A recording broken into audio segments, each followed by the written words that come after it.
धन्य ऐसी माताएं भी जो अपनी कोख से ऐसे बालकों को जन्म देती हैं जो देश की रक्षा के लिए जाते हैं, फौजी बनते हैं। धन्य ऐसी पत्नियों को जो ऐसे पतियों का चुनाव करती हैं जो फौजी बनते हैं। हम तो यहाँ आनंद के साथ बैठे रहते हैं, कथा भागवत सुन रहे होते, सत्संग पूजा पाठ, अपने बालकों के उन आनंदों में मस्त होते हैं, लेकिन वो अपने घर से अपने बेटे को, अपने पति को वहां भेजती हैं जिससे हम लोग सुख और चैन से सो सकें। मैं ये इसलिए बोल रही हूँ, कभी कभी मुझे कई लोग ऐसी बातें करते हैं ना कि उनको तो अच्छा वो बोनस मिलता है, उनको तो अच्छी फैसिलिटीज मिलती हैं, लेकिन सुख से ज्यादा व्यक्ति की प्राणों की कीमत होती है ना। कोई व्यक्ति अपने परिवार से अलग हो जाए, वो सुख नहीं होता।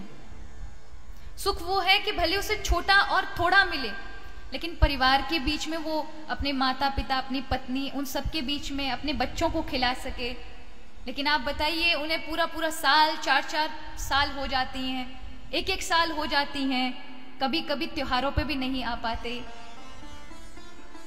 प्रेम भी नहीं कर पाते, और ऐसा जीवन निकल जाता है उनका। हमें गर्व करना चाहिए उन पर, उनके परिवारों को सम्मान करना चाहिए कि इतना बड़ा त्याग किया।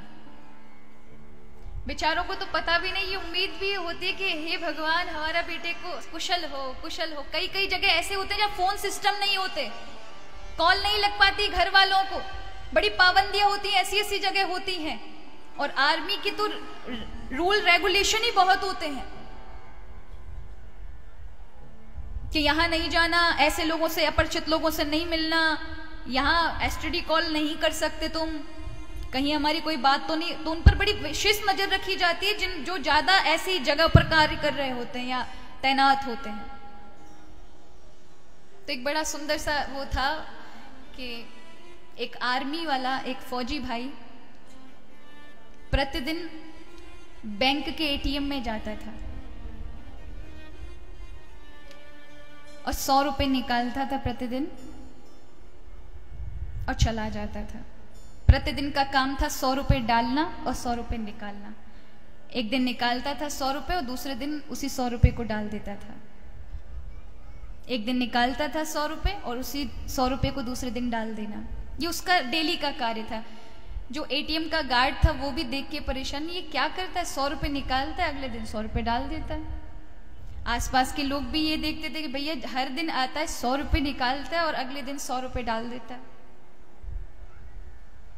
एक दिन वहां के लोगों ने पूछा कि भाई एक बात बताएं, एक ही साथ पैसे निकाल लो ना, क्या प्रतिदिन आना और क्या प्रतिदिन डालना, ये हमें समझ नहीं आया। प्रतिदिन 100 रुपए निकालते हो और प्रतिदिन 100 रुपए डालते हो, ये क्या मतलब है? या तो निकालो ही मत, और निकाल रहे हो तो पूरा निकाल लो कि डालने की जरूरत ही ना पड़े। तो रो पड़ा। उसने कहा कि यहां से मैं मेरी पत्नी को मैं कॉल नहीं कर सकता, मेरे घर वालों को बता नहीं सकता, लेकिन जो बैंक का अकाउंट है ना वो मेरी पत्नी के उससे जुड़ा हुआ है। मैं यहाँ से निकालता हूँ तो उसके पास मैसेज जाता है, मैं यहाँ डाल देता हूँ तो उसके पास मैसेज जाता है। उससे उन्हें फिक्र खत्म हो जाती है कि मैं जीवित हूँ। उन भावनाओं को देखें जिनको ये तक पता नहीं होता कि हमारा बालक